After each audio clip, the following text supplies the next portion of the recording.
Is there a video to play as well? No. The video will. Oh. There we go. Okay. Okay. Awesome. All right. I'm introducing him unless you are. Are you gonna? Oh, Yeah. and then I'm gonna introduce you.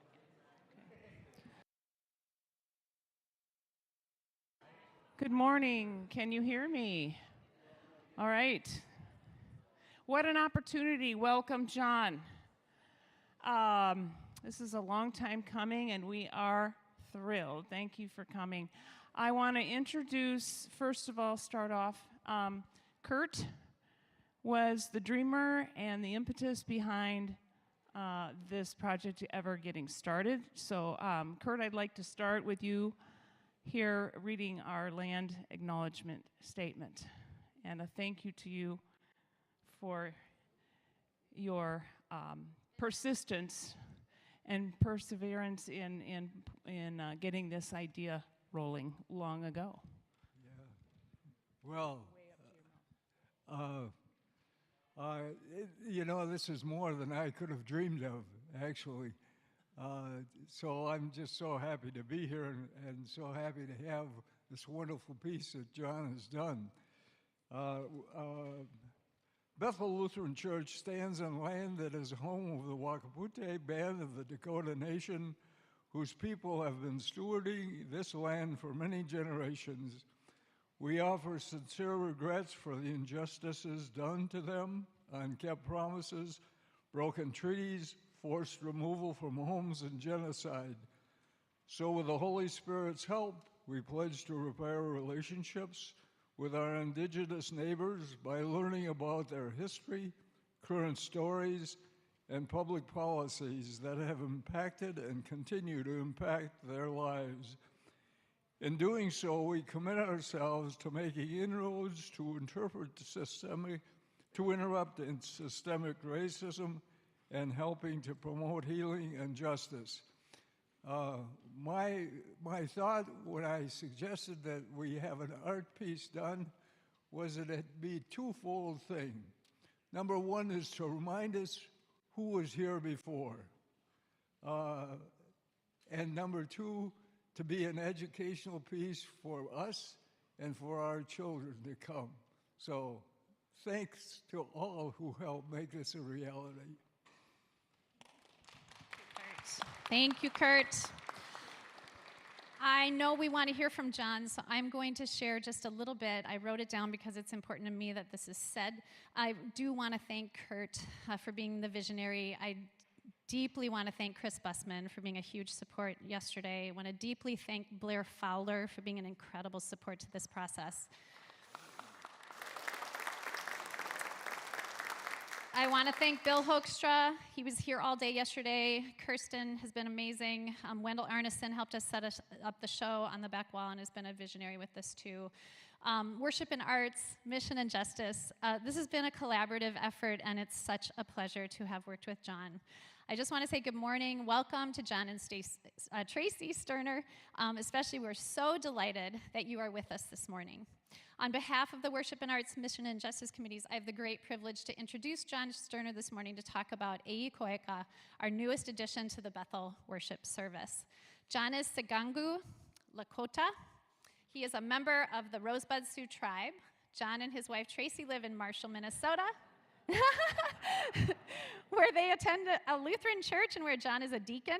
He is also an artist, art teacher, coach, parent, spouse, brother, son. John is enthusiastic. He is a communicator and one of the most prolific artists I've encountered in my lifetime. John Sterner is an accomplished mixed media artist. He has created pieces for many private and public entities, from congregations and school districts to the Minnesota Landscape Arboretum, and in the cities of Northfield and Mankato. John has become my friend.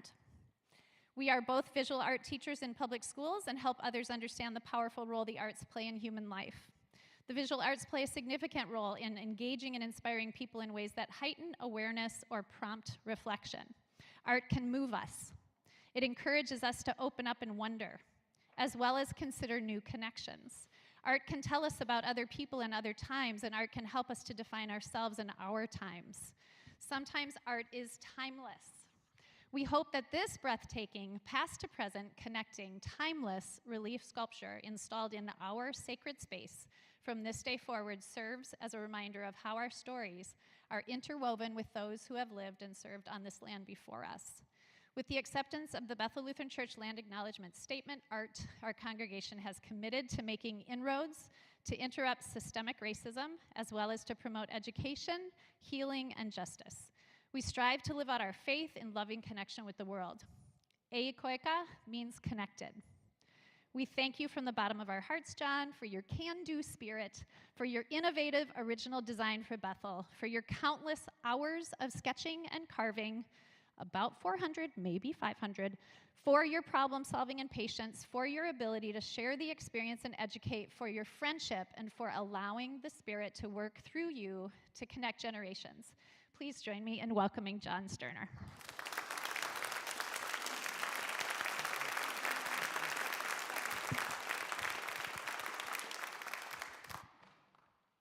We're going to try something.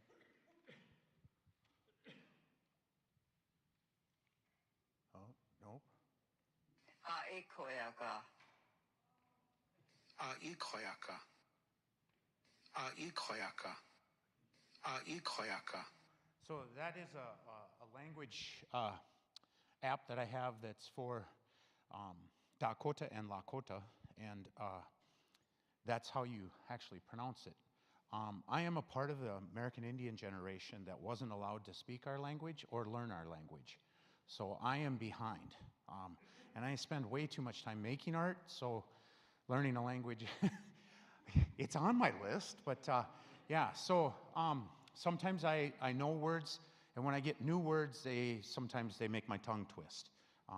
I am John Sterner. That is my Christian name. It's John Kevin Sterner.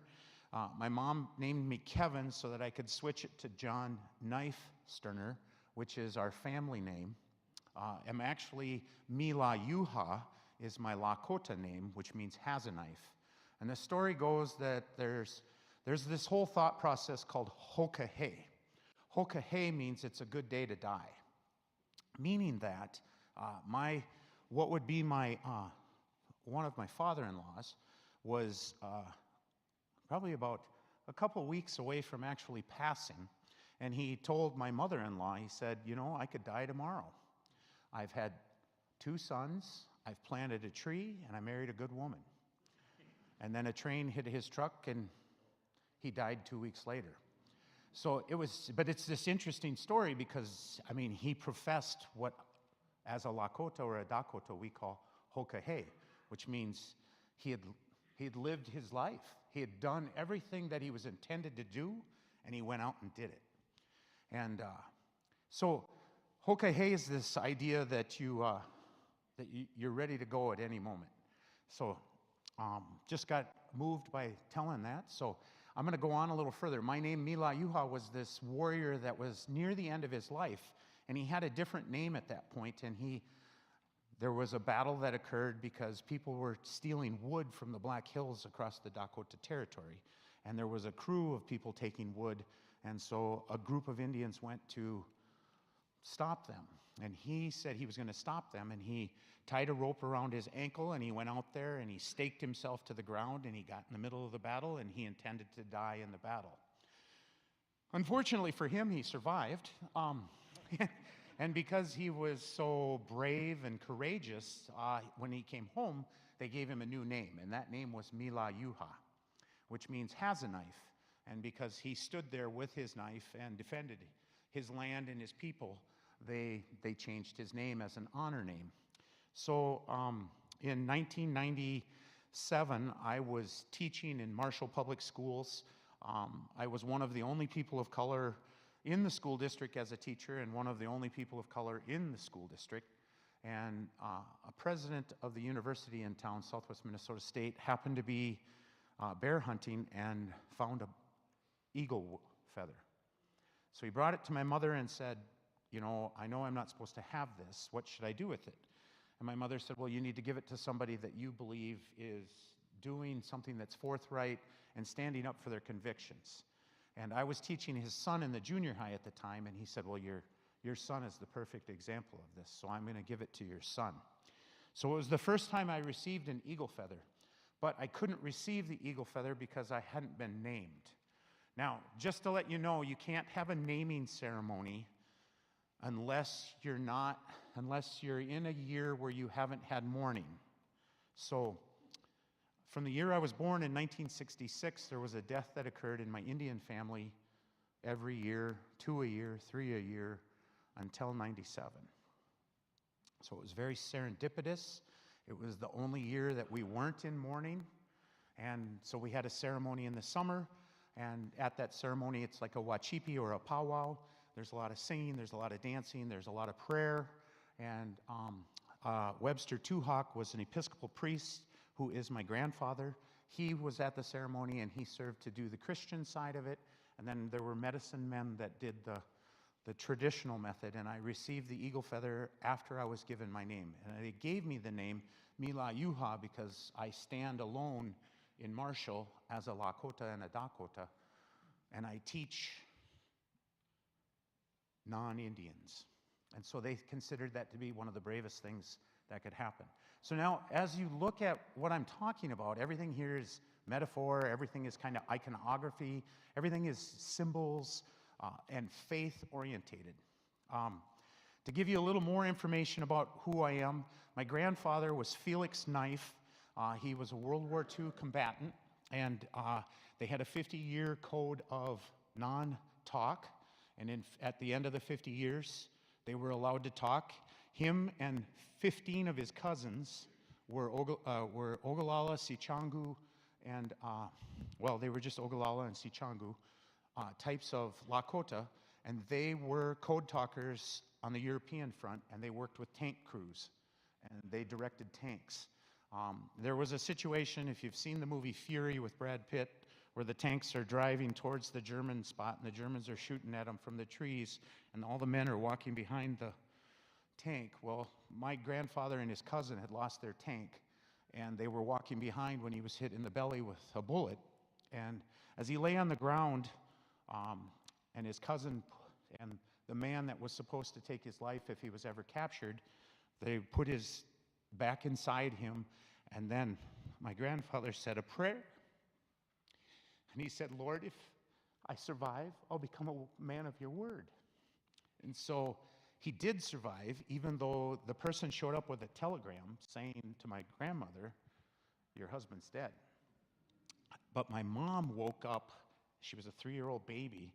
She woke up 5 minutes before the door opened and said, "Daddy's alive. Daddy's alive." So 6 months later, they get a letter in the mail. It's from my grandpa that he was alive. He came home, became an Episcopal priest, because that's the religion that happens on the Rosebud.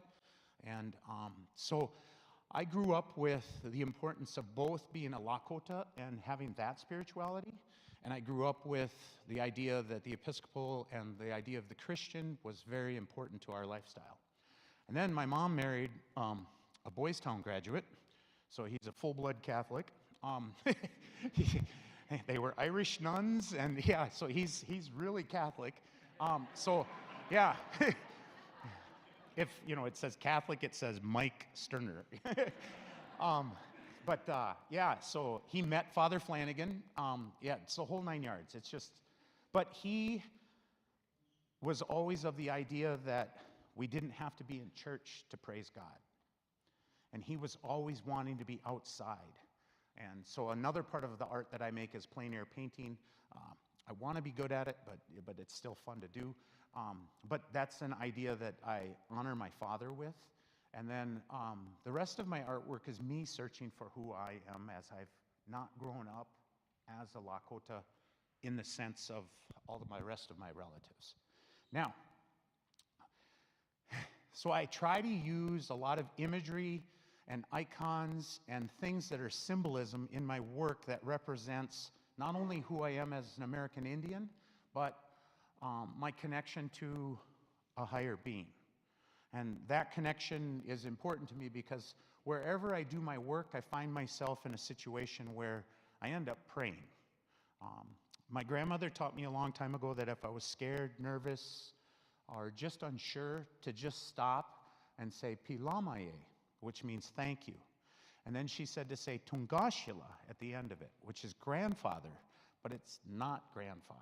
It's like capital G grandfather. It's more than that.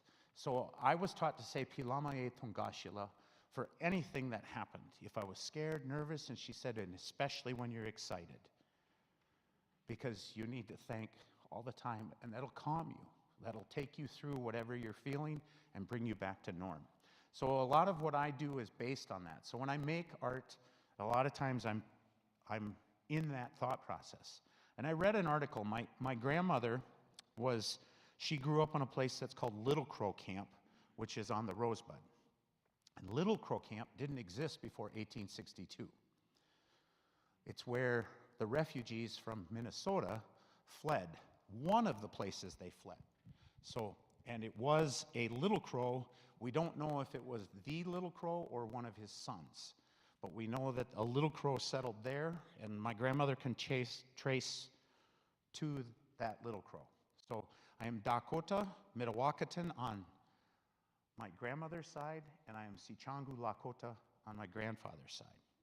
And then I'm German, Czech, and Swedish, and there's a little Azerbaijan in there. It's fun doing Ancestry.com. But the crazy part now, this comes with the land acknowledgement. They can't even decipher, it just says Native American. So they can't define that yet. And there was a sign on my mother's door that always said the Indian is the forgotten American. So it's kind of that thought process.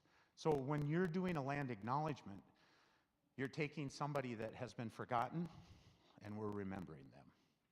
And that's the key. Anytime you sing praise, All Saints Day, we're remembering. And if you can remember that there were other people here,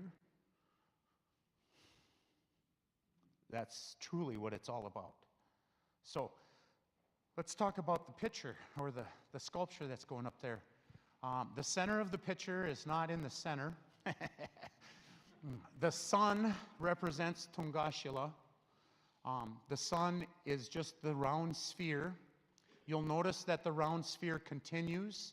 It goes out. It has 8 rays. Each of those rays represents a teepee. You can see the entrance to the teepee. The teepee represents community. So we are all familiar with community. That's the same thing to them. They love their children. They love their family. They love to sit around the supper table. They love to do the same things we do, just like they do. So that's my community. And then outside of that is a ring that has a whole bunch of buffalo. The buffalo are circling the community because they were important to the Lakota and Dakota people, because the buffalo represents the ultimate sacrifice. They give everything, not only their life, but their spirituality. They give their whole body. Everything was used. And so if you see a buffalo in a Lakota or a Dakota image, it represents more than just food. It represents more than just shelter. It really represents the giving of life and honoring that sacrifice, and it also is the sign for Jesus. So, and there are many people that have given their life for Christianity, so that's that going around. Then the next portion that you see, I hope looks like waves, real strong waves. And there's a point in there that if you look at it, it's the head of an eagle. And the wings of the eagle transpire around. So I can show you right here. Here's another head of this is the beak. The wing comes down, and here, there's a head right there. And then there's a third head here. So we get the 3. As my Catholic father would say, the Irish clover. The Father, Son, and the Holy Ghost is represented by the 3 eagles. Now, an eagle in Lakota and Dakota culture extends even farther. Noah's Ark happened in wherever it happened. In Lakota country, it happened here, the flood happened, and there was a woman floating on top of the water, and an eagle saw her. The eagle swooped down, scooped her up out of the water, and flew to the first rock that appeared. Set her on the rock, and then fell in love with her. Over the course of time, the eagle did everything he could to make her happy, but she was so sad that all of her family had disappeared in the flood. So the eagle flew to the sky, to the sun, and asked God, "What can I do to make her happy?" And God said, "You know what you have to do." So the eagle gave up its flight and became a Lakota man, married the woman, and the Lakota survived the flood. So the eagle transcends, the eagle can speak to God and bring messages to the people just like an angel. So there are 3 eagles representing angels. And they come down and they bring us the 3 forms of water that happen. The first form of water is the turbulent water, like when they're out on the boat and Jesus is sleeping and they all get scared. And it's probably one of the most pivotal moments, is that you're washed in all this water and the water is happening in the experience, and then Jesus calms it. So that's that first water that's happening. The second water happens inside this symbol, and it's like a river or a stream, and it goes all along the lengths, and it goes all the way up. It's the water of the river that you're baptized in. It's the water that's flowing and sitting there, maybe on the edge of the stream, where it's just kind of making a nice little wave, but it's not rough.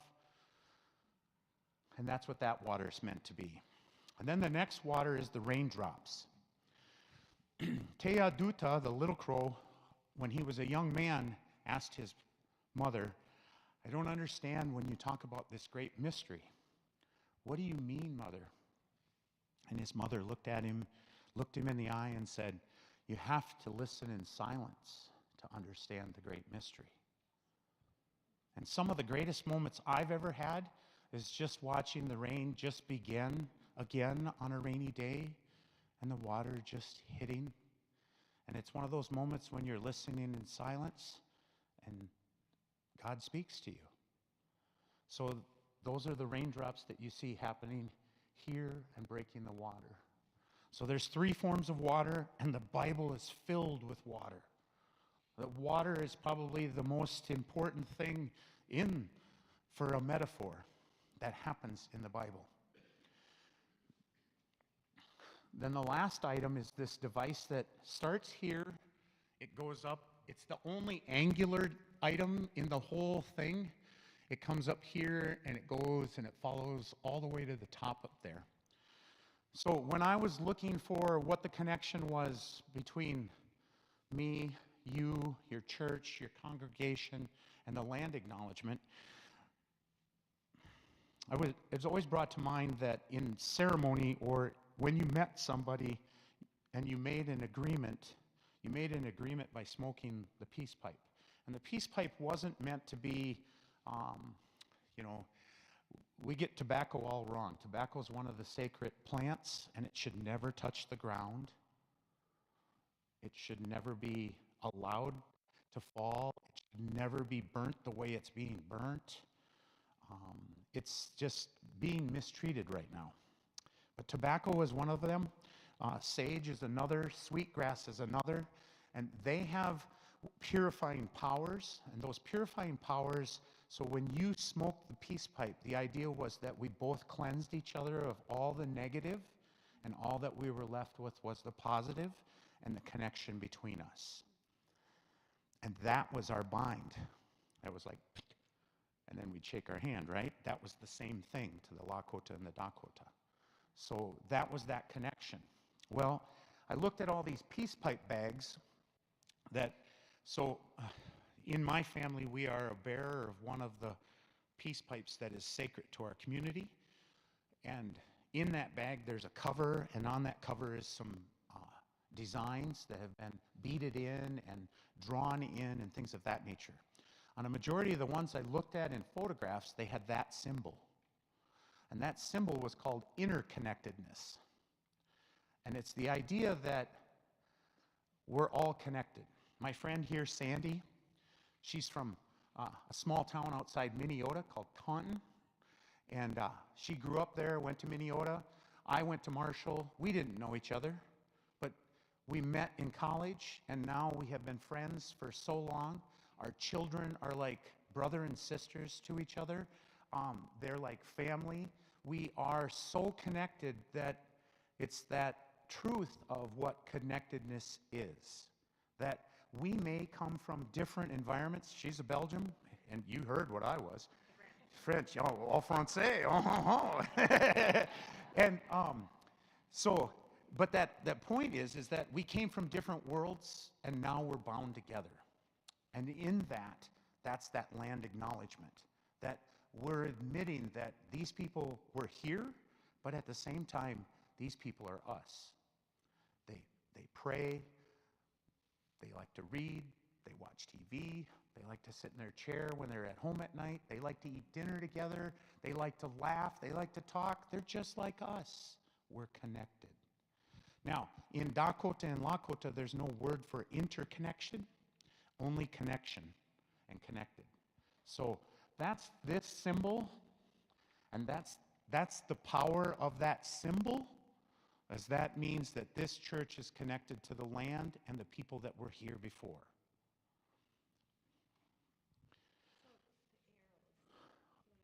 So depending on, there's differences in some of them. Some of them are just lines. Some of them have branches that are like, that end in a T. Some of them had points. Some of them don't. The arrows aren't meant to be, they're only direction orientated. Oh, I'm glad you asked. In Lakota and Dakota, the word is tuswicha. Tuswicha is the dragonfly. That's the word. The dragonfly is an interesting animal. If you really go hunting, and I'm going to find myself a dragonfly today, you don't ever seem to find them. And then all of a sudden you're standing there and, oh, there's a dragonfly. And it buzzes around you, and then it's gone, right?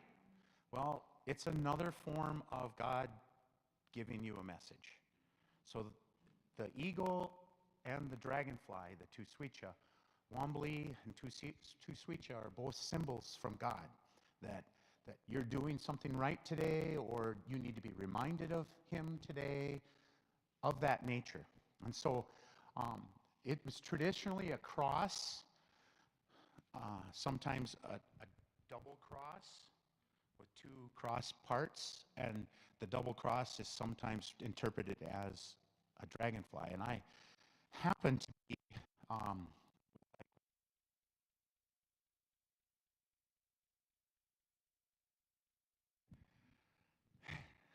we had a dragonfly migration come through, and literally there was like 2,000 dragonflies, and they stood in our yard and flew around, thankfully eating mosquitoes, and it lasted for about an hour and a half.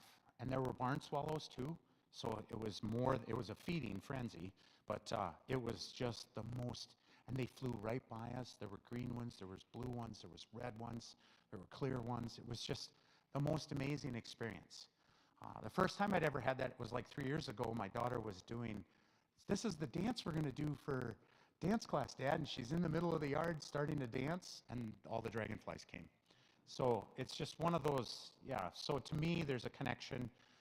So this is my own personal connection, and this means that I was on the right path and that I'm doing the right thing. So my gift to you. Any other questions? Yes. It's African mahogany. I did butternut, I did some Spanish cedar, all in the idea of what would be not the easiest to carve, because pine would be the easiest to carve, but pine's not very durable. So in the sense of like a carving. So we wanted something that would be firm and durable, and then something that we could get. And when I showed it to the committee members and whatnot, the African mahogany really had a nice tone to it when I put Danish oil on it. So it had that smell you got right now. The Danish oil is still a little fresh, so there's some shiny spots. It's coming off. Am I running out of time? Oh, so here's me picking up the wood. The day school ended, May 20th, last May, I left school at 12:30. My principal gave me permission. Thank you, administrators, Chris Bussman. And I drove. Now, here's what I didn't know, that I had a cracked head and a cracked, a timing chain or whatever. And I got all the way there, barely able to go 60 miles an hour on the highway. I got there, loaded up 300 pounds, or what we thought was 300 pounds. It actually ended up being closer to 500 with all of it. I built this rack the 2 days before so that I could haul it without it touching. Got to Maplewood at 4:49. They closed at 5. They literally pushed it outside their door on a cart and said, we'll finish the paperwork and then you got to load it yourself. So I loaded all this wood and got it up there on that, and then drove home that day. And then on Monday, I think the next picture, oh, it might be a video.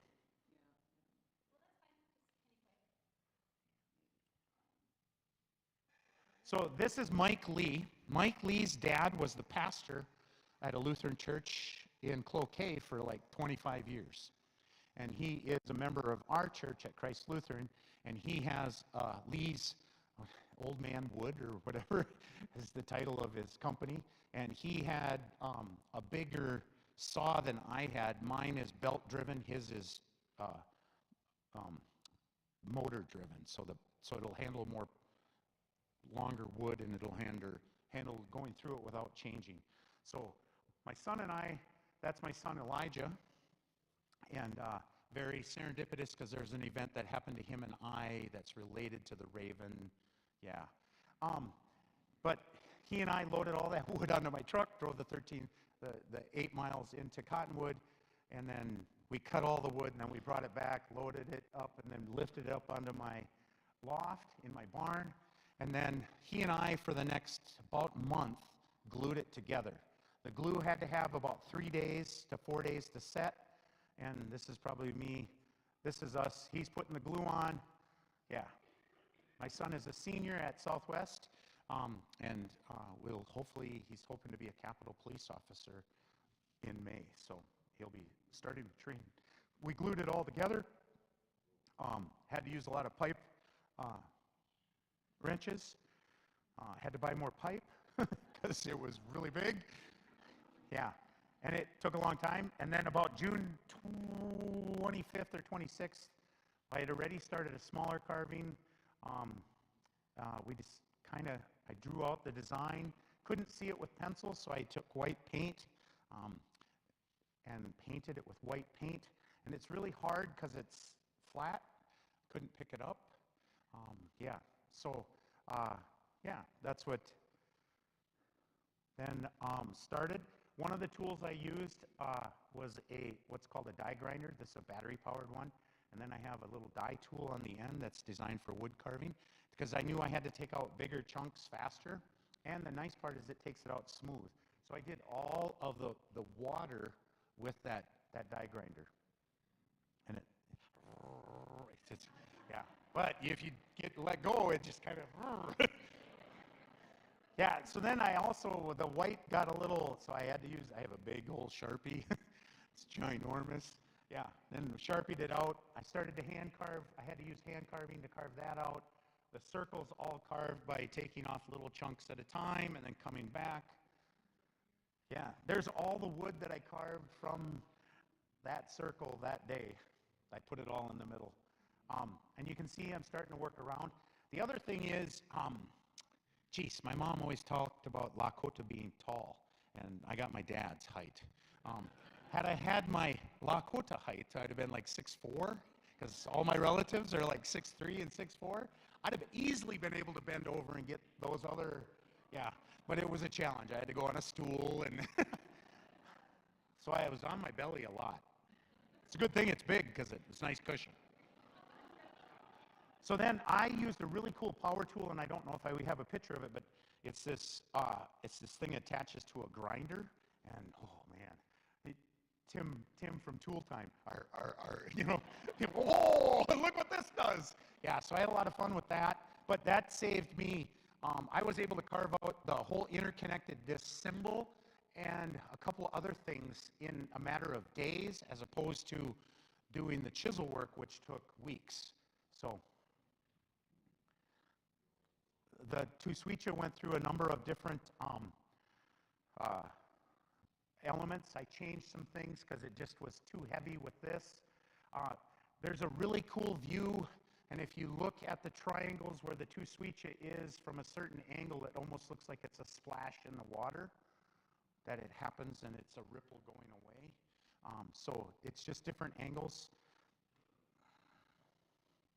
This is me working around, carving out the doors to the teepees and carving the surface away. It's only 2 inches thick, which is called 8/4, and those are down probably to 6/4. Yeah, it's very thin in some spots. All lying flat. Yeah. Yep. And there I'm on a stool right now. Yeah. Holding the camera. My hands are shaking because it's yeah. And then we added the linseed oil, and well, it's not the linseed. It should be. It's kind of like linseed oil. Is what it really is it's linseed oil that goes through a process, and they add a little bit of stain to it, and they add another item to it, and it was made when the Dutch masters were the Dutch masters, and it was at that time, so it was like 1600s, and it was what the Danish people were putting on their woodwork to preserve the stuff that was outside. So all the wood carvings that went on buildings and things like that, and I'm sure the Swedes used it, and the Norwegians, and so it's like the 1500s and 1600s. So we put on 2 heavy layers. I went through 2 quarts, so half a gallon. And you can see the color changing. The lighting in my barn is not exceptional, but yeah, that's the view I have basically the whole time I was making it. Oh, and then here's us. I bought a tool on Friday. I bought it on Monday. They said it wouldn't be delivered until Monday, tomorrow. And I argued with them that, come on, it's Burnsville to Plymouth. I'm going to drive to Plymouth in the amount of time it would take me to go get it in Burnsville. Well, the union wouldn't let me do that. So the guy worked very well. If you're ever at Acme Tools, Marty, thank him. Marty was able to get this there on Friday. I picked it up at 1 o'clock on Friday, drove back home, and then as soon as I got home, a team of wrestlers. This is, and it was. This is Dylan Bush. He's the assistant coach. There's my son, Elijah. Why am I drawing a blank on his name? Pittman. These 2 are from Nebraska. This is Eric Lundberg. He teaches with me at Lakeview. His dad is from Spicer originally, but has been in Chisago Lakes as the wrestling coach and the gym teacher there. And his uncle qualified for the 80 Olympics in Greco-Roman, but then didn't get to go. But yeah, and then there's me. So wrestling connections all over the place. So we brought it from up here off of that. These guys just, okay, where do you want it? And it's heavy, as Blair will tell you. It's very heavy. And then we lowered it down on this machine. We got it onto the ground. No heat in the barn, so hence all the clothes. And it was cold on Friday. And then we got it down, and then we tipped it up on its side. And then my brother-in-law's wife, my sister-in-law, her dad was a cattle farmer in South Dakota, and he had a cattle or a horse trailer, and he died of Alzheimer's a number of years ago. And she said, do you want his horse trailer? And so I bought it from him for a very wonderful price. And we loaded it into that horse trailer, but the styrofoam that we used when she taught 3rd grade in Lakeview was the set design and had pictures all over it. So there's all sorts of it was like Cinderella or something. So there's a castle, and yeah. So we filled that up and we stacked it with that styrofoam. So you might see some white beads on there. But that's how we put it in place. And so all connections, there's the fancy tool that we had to, and then that's what helped lift it on yesterday. So again, I sent this picture just so you can see where the symbols are. The buffalo is represented up there. the sun shape, which is Tungashila, or God. The teepees represent community. There's an eagle head up here. The fast-flowing water is here. There's another eagle head there. Raindrops, and then flowing water down here. And then on that side, I think it's got the interconnectedness symbol, and it talks about the eagle head on that corner, and then the dragonfly that's there. Yes?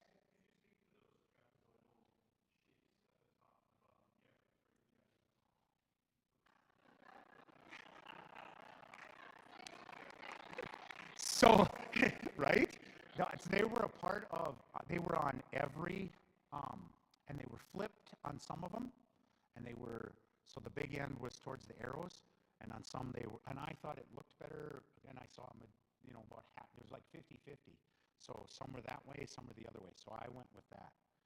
And then, yeah. So, Karna called and said, Blair wanted to know the weight. So I was like, okay. So we took a wrestling scale from the wrestling room, brought it out to the barn, and then 6 wrestlers came, and we picked it up off of the table, and then we turned it and put it on the scale. And at that time, it weighed 297 pounds. But all the raindrops weren't on it, and a majority of, the whole lower right corner had not been carved. So none of that had been carved. So we probably took off another 20 pounds. I did. I took off another 20 pounds. Hey, sometimes there's more than one person in here. Way too many concussions. I wish I could speak to what that symbol is. Again, I would say it's like there's arrow shapes also represent the journey. So by having the arrows, if you ever see like in any Lakota or Dakota work, and there's an arrow going through like a bear or an eagle or even a person, it represents a journey. So it means that they're on a journey. So by having those arrows there, and then that is in a sense kind of like an arrow shape, you could argue that it's the journey. But it was on all of them. So I included it. And everything is, so sometimes artwork is, it's the artist trying to make something look like it connects. And in all that work, that was a symbol that kept coming through. And I don't know enough to give you that answer, but I will find it.